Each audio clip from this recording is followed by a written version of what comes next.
Welcome back. The chairman of the Securities and Exchange Commission, Paul Atkins, joined me yesterday at the New York Stock Exchange after he gave a speech on the burdens of too much disclosure and too much regulation.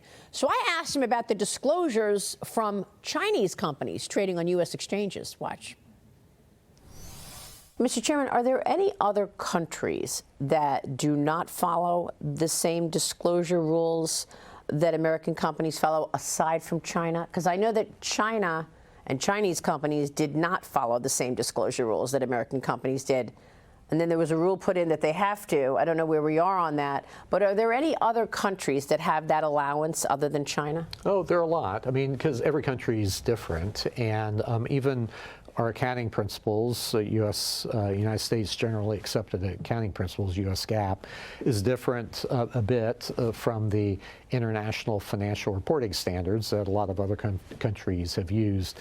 And then the organic disclosure from the statutes of, say, Germany or Britain or whatever have different rules around executive compensation, for example, and other things. So historically, the SEC has given allowance for that because we want well-regulated companies from other countries to come and then list in the United States so that Americans can buy under American rules and know that they have enforceability contract and those sorts of protections that I think are, that investors really value in the United States, which has made our market so successful.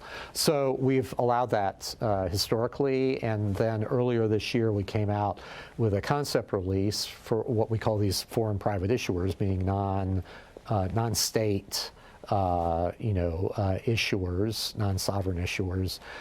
So where historically, we've recognized that if a company has its primary listing in another country and under another country's rules, that we will allow them to basically use their home country rules here in the United States and not force them to comply with all of our requirements like executive comp and things like that.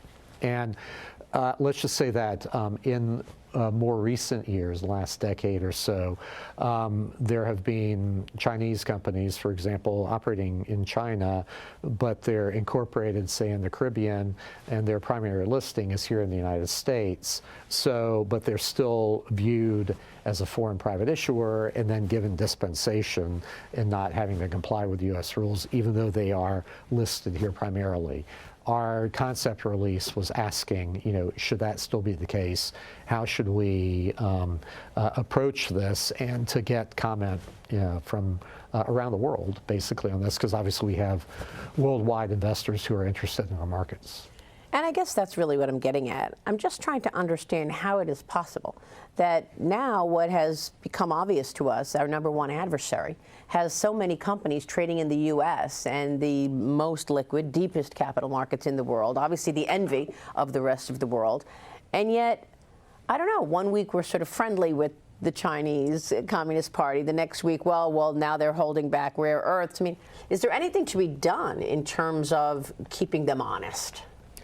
Well, I mean, Congress has passed a statute requiring the SEC to look at, companies, and in particular, Chinese companies. So I don't want to, kind of step on anyone in particular, but I think we need to make sure that our rules are complied with and that our laws are complied with, that we have access to auditing working papers. That was one big issue that Congress addressed in their statute, because there had been questions before whether or not one could get working papers of auditors as they, did their work for the annual reports and quarterly annual reports of Chinese companies in particular, because there was a blocking statute to keep auditors out and keep the working papers there in China. So that, we'll be looking into. There's a Public Company Accounting Oversight Board over which the SEC has oversight. We are, actively looking at all of that. So what is your reaction to, Congressman John Molinar and the chairman of and the whole China Select Committee? He's the chairman of the committee, demanding that Morgan Stanley and JP Morgan walk away from these Chinese IPOs that they have been working on, and saying, look, we don't want those companies to be, encouraged by American banks because those companies are tied to the Chinese People's Liberation Army. What is your reaction to that? Well, I mean, that's why Congress is there to take, steps there. We don't really have the authority at the SEC, in general to do that. But like I said, I think we can, through disclosure requirements, and I mean, because some of that is obviously very material, financially material as well to the company and to its prospects and where it's subject and under what rules and everything else. So that's very important for us to focus on and not lose sight of. But we're looking at this whole area, and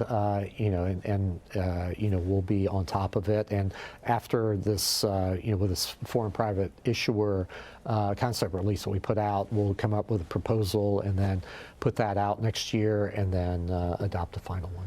Yeah, no, because I know I've asked you this a couple of times, and I don't want to keep going back to it, but I guess the idea that these companies are raising money from ordinary investors in many cases, and that is, in effect, funding the expansion of our number one adversary.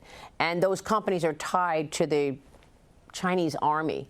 I mean, I know Donald Trump, the president, has a lot of levers to pull. Right. And he seems to be dealing with Xi Jinping and the Chinese Communist Party very well. I mean, he doesn't go too far to say, okay, we're yanking these companies off of our exchanges. He never goes that far. But what has he said to you in terms of the potential for using capital markets as a lever?